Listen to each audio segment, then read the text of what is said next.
I think what's most important is having a kick-ass product. Most of the people who sign up say that they heard about us from a friend or family.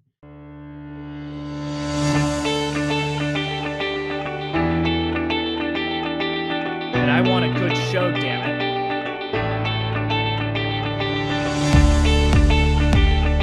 Ready for a good show? Doing awesome, yeah. I'm excited to talk to you, Angie. Thank you for having me. Yes!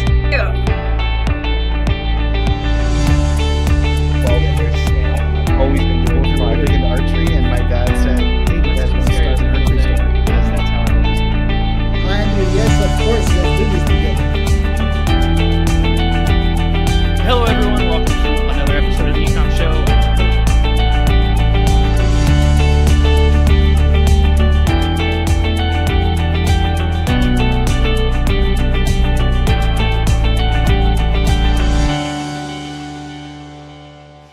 Hello, everyone, and welcome to another episode of the E-Comm Show. I'm your host, as usual, Andrew Maff, and today I am joined by the amazing Mike Salguero, who is the founder and CEO of ButcherBox. Mike, how you doing? You ready for a good show here? Yeah, doing great. Thanks for having me. Yeah, I appreciate you being on the show. So I always like to start it off in a relatively traditional manner, but I'd like to hear it. I know at this point you've been on enough podcasts and had your face everywhere that everyone already kind of knows who you are. But how would you explain what ButcherBox is in layman's terms? I mean, having my face everywhere is takes some getting used to. So, ButcherBox, Here to help. We ship meat in the mail, meat raised better in the mail directly to customers. We have hundreds of thousands of subscribers, and we compete against the butcher. We want you to stop going to the grocery store and wondering what you should be purchasing or who treated animals well or who treats the environment well and purchase from us. We started with grass-fed beef, pasture-raised grass-fed beef, and moved into pasture-raised chicken, organic free-range chicken, pasture-raised pork, et cetera, and have 120 different products. We're really trying to meet the customer in all of their needs in the kitchen. Everything from, a steak that needs to be cooked from raw to pre-cooked items that can just be opened up and microwaved and served quickly. Beautiful. How did you come up with this? Because your background, not necessarily in the meat realm. So how did this come to be? Yeah.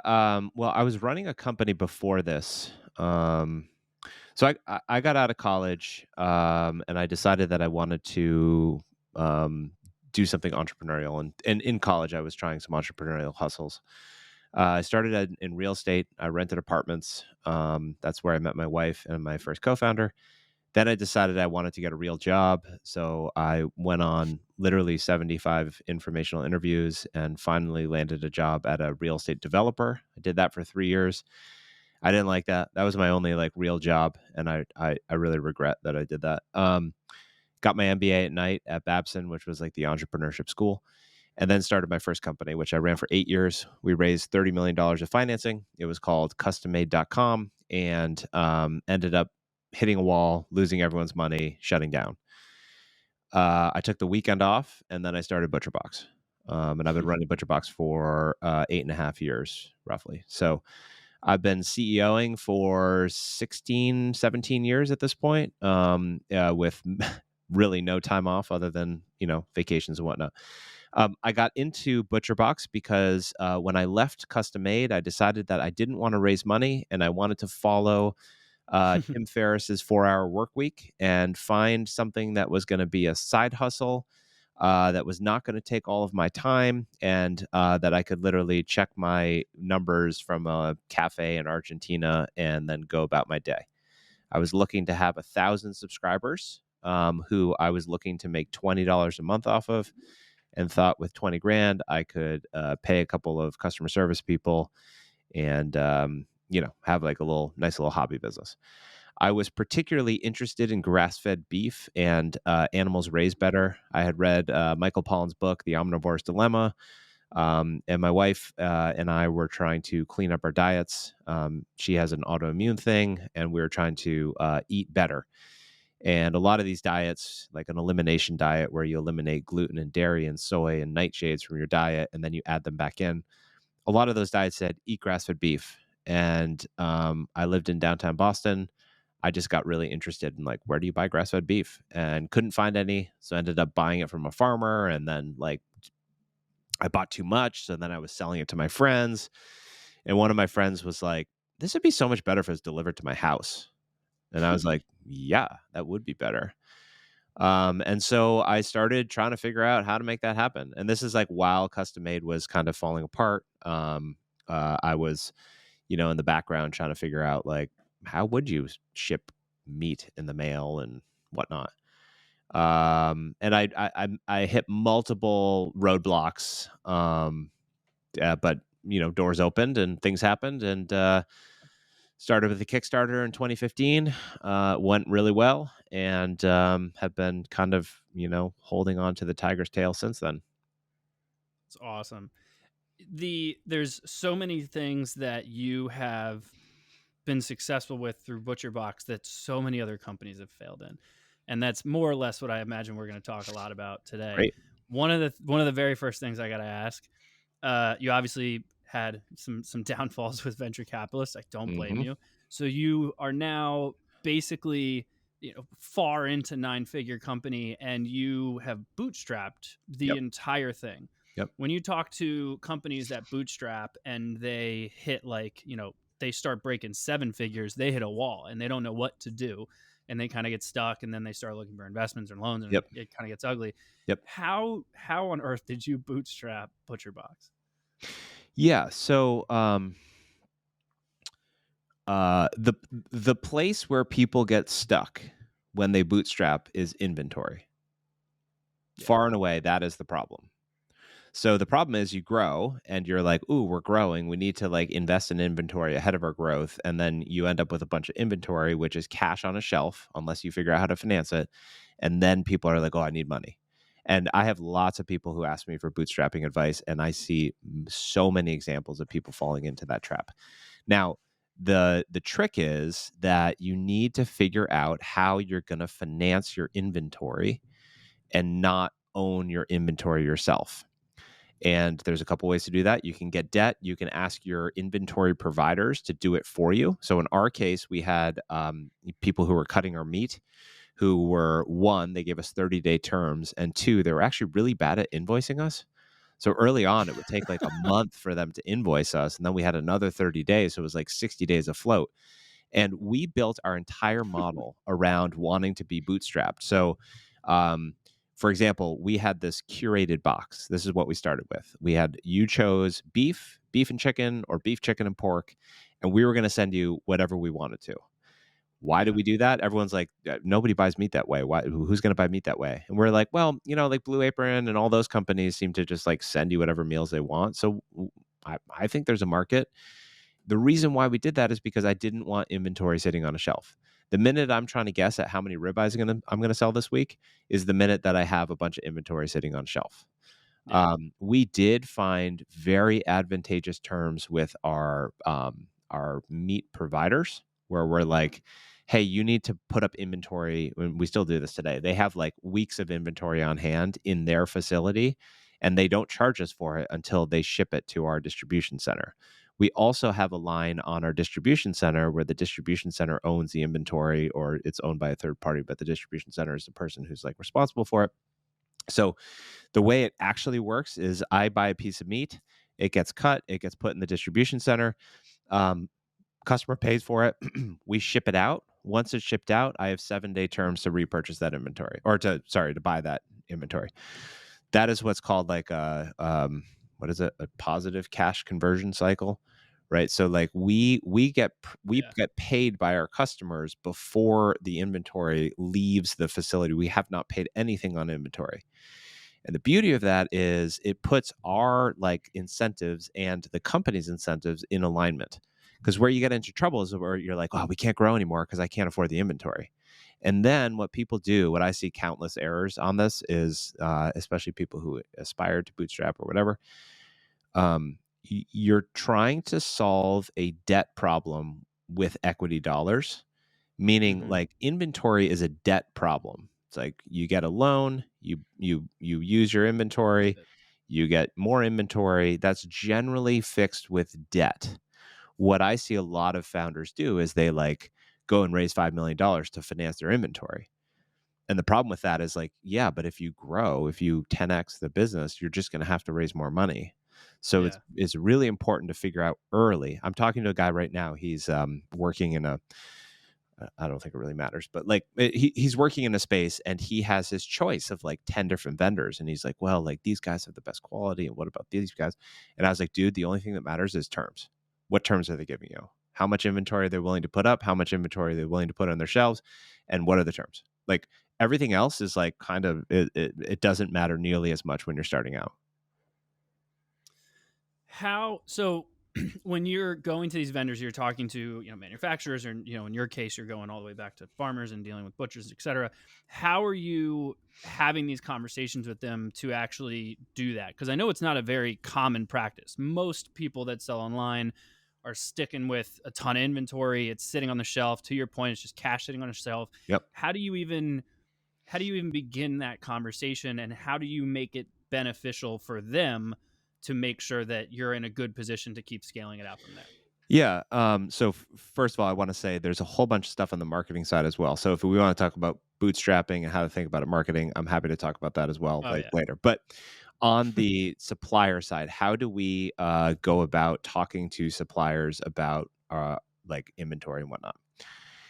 So I oftentimes find that people don't know what train they're on. It's like you're either on the venture capital train or you're on the bootstrapping train. You can't be on both trains at the same time. You'll like end up in the splits and you're just, it doesn't work. You're going to die. Yeah. So oftentimes you have bootstrap people who then want to go behave like a venture-backed company. In our case, we're like, look, we are not raising money. So if you want to work with us, the only way that you can work with us is to give us 30-day terms. That's it. Like, that's what I'm looking for. That's what we need. And, I do want to say that I had run a company before that was funded by Google and others. We had raised $30 million of financing. So like I had a bit of a name for myself, right? So I have to recognize that I came from a place of privilege. But I think that there are ways to do it for anybody. You just have to know that that's the train you're on, right? I think oftentimes people are like, well, this is the only provider I could find. And it's like, well, actually, if you want to go the route of not raising money and this is the only provider you can find, I would argue they're not a provider. Like you need to find someone different because this person is not going to be a provider for you. That type of thinking is not necessarily like most people want to be like, oh, I'm bootstrapping, but then like I'm going to make these 3 decisions, which is going to make it virtually impossible to bootstrap. So if you're on the bootstrap train, you need to be on the bootstrap train, which is like, I'm only working with you if you do this. And that's I think a change from how most people want to operate. Yeah. So to your point, and my favorite subject, let's look at the marketing side on how you did that, right? So one thing, which you've already name dropped one of them, I know probably more subscription brands that have failed than have actually succeeded. Yep. So the marketing side of subscription brand, and obviously you've figured out the supply side, and of course you figured out the marketing side, but let's hear about that. I know that you did a lot behind influencer marketing, affiliate marketing, things like that, but what has been the main driver from a marketing perspective that has allowed the business to keep scaling? Yeah. So I guess a couple things. So first of all, again, we needed to be we didn't raise any money. So we needed to be what we called box 1 profitable, which means I need to make enough money on the first box that we ship to you so that we can afford to find more people. That is not how most companies work, right? Usually it's like, it cost me $100 to acquire a customer and we make 25 and like, we think that they're going to like pay us back over time, but we haven't been around in business long enough, but we're pretty hopeful. Mm-hmm. And in a non-subscription business, it's even more risky because you're like, we don't know what the repurchase rate is. At least in a subscription business, you could start looking at your churn rate and start like kind of inferring how long people are going to stay. We didn't have that luxury. We had to make money on the customer on the first box. And so it was like, hey, we have a $20 profit. How are we going to find a customer for $20? And what we did was we first of all, we did Kickstarter, and we did Kickstarter because we thought that there was a way to arbitrage Kickstarter, which we were right about. And then during the Kickstarter campaign, we noticed there was an influencer who like tweeted about us, and we saw a flurry of like signups, and we're like, okay, that'll work. And at the time, this is 2015, Thrive Market was out, and they had done this thing where they had like all of these people in the paleo space were saying like, sign up for your Thrive Market subscription. And we were like, I wonder if they would sell grass-fed, like this service, meat raised better, but specifically grass-fed beef.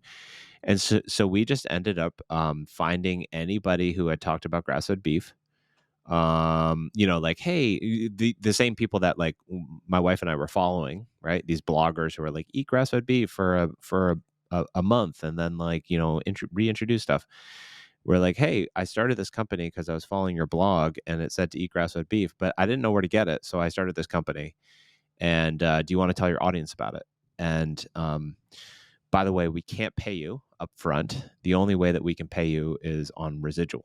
And so we signed up people to basically no payment up front, but a $15 per subscriber per month Commission. type of bounty. Yeah. And one thing is, I'm prefacing this was 2016. That arbitrage has largely gone away. Like, I don't think that there aren't many people who are willing to do that anymore. The influencers that we worked with now are like, hey, we want money up front. Like, very few people are willing to take that risk anymore. But there's always a hole in the internet. Like, the internet was built on arbitrage. It was built on finding these pockets where there's a ton of value and is relatively cheap, and exploiting those pockets. And so, I've said on podcasts before, you really need like one trick to get yourself to like a $35 to $50 million business. Our growth was, we did 300 grand. We started in September, did 300 grand in that first part of that year.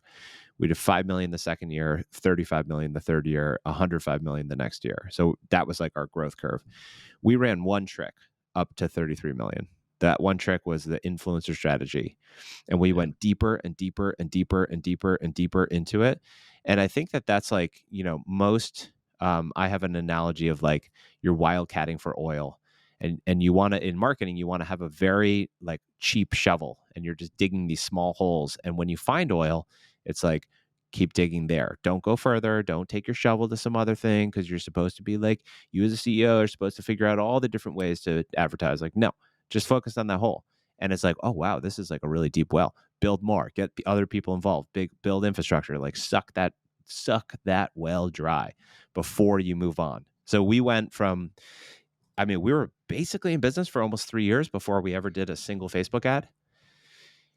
And then we did Facebook ads because, which is a hilarious story. I have this like really funny video of my daughter screaming at my wife for bacon. She was like really mad there was no more bacon. And so she's like, more bacon. And it's like annoying, but like catchy. And we posted it just on our Facebook page, and people loved it. And we were like, we should just advertise. And so we just started advertising, and it worked. It was like, get free bacon in your first box. And so yeah, and now we advertise everywhere, and we do everything possible. But starting out, it was like one trick.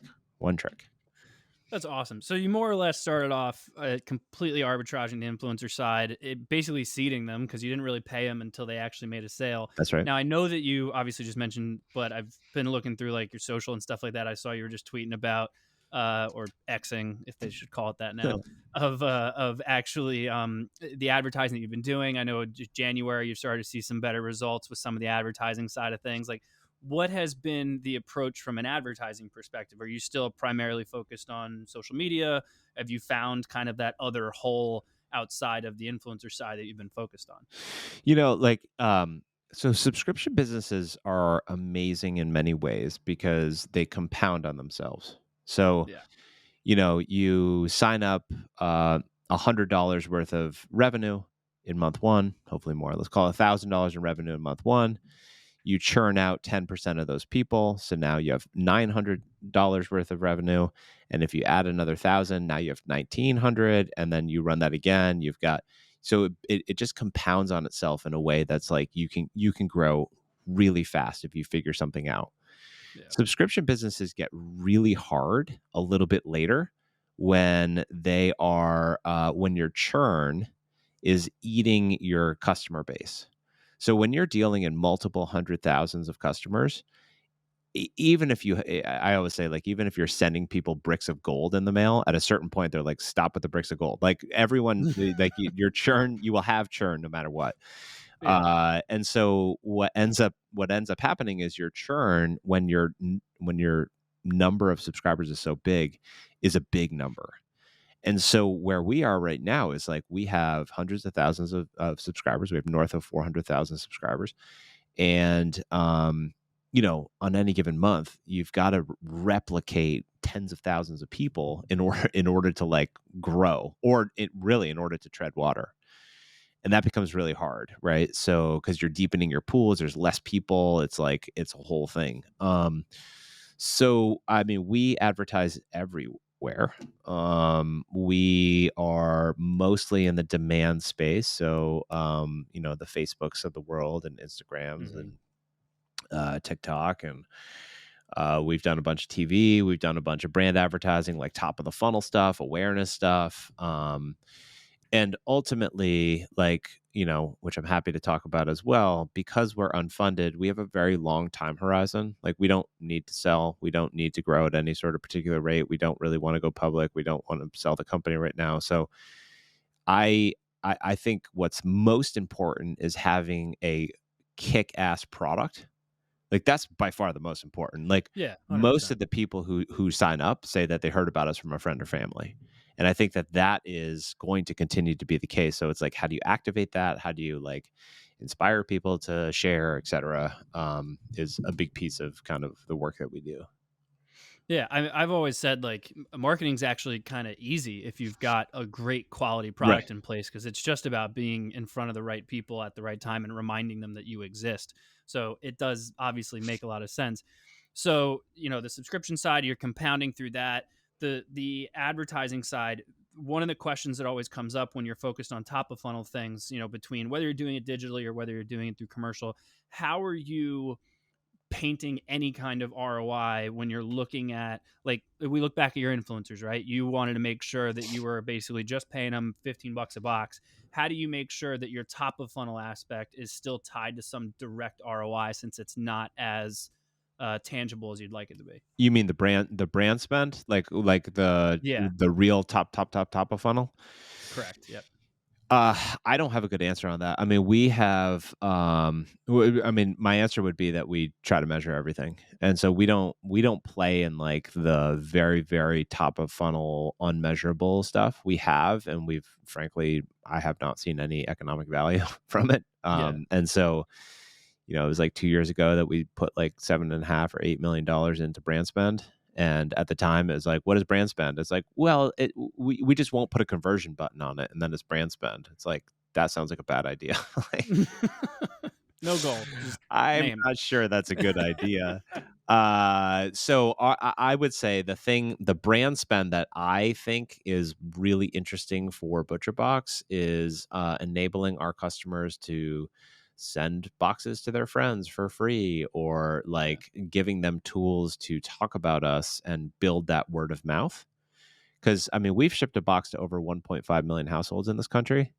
It's a lot of people who have tried our product, which is like really cool and humbling and scary and all that. But like, there's like ways to harness that aren't like, oh, do a Super Bowl ad, that'll work.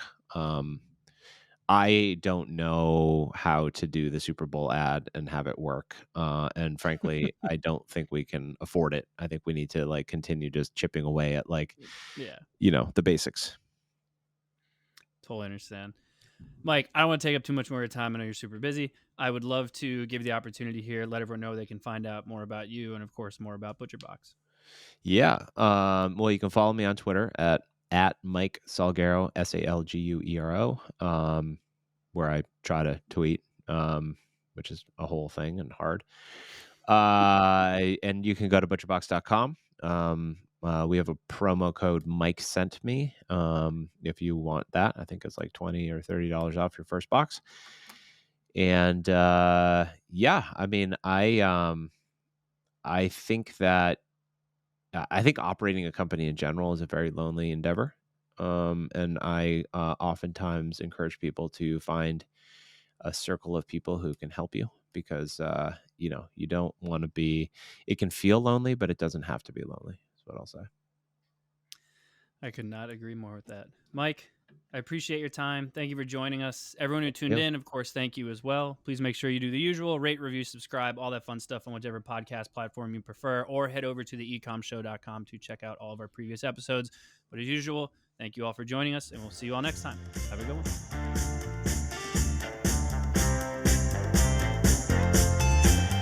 Thank you for tuning in to the E-Comm Show. Head over to ecommshow.com to subscribe on your favorite podcast platform or on the BlueTuskr YouTube channel. The E-Comm Show is brought to you by BlueTuskr, a full-service digital marketing company specifically for e-commerce sellers looking to accelerate their growth. Go to BlueTuskr.com now for more information. Make sure to tune in next week for another amazing episode of the E-Comm Show.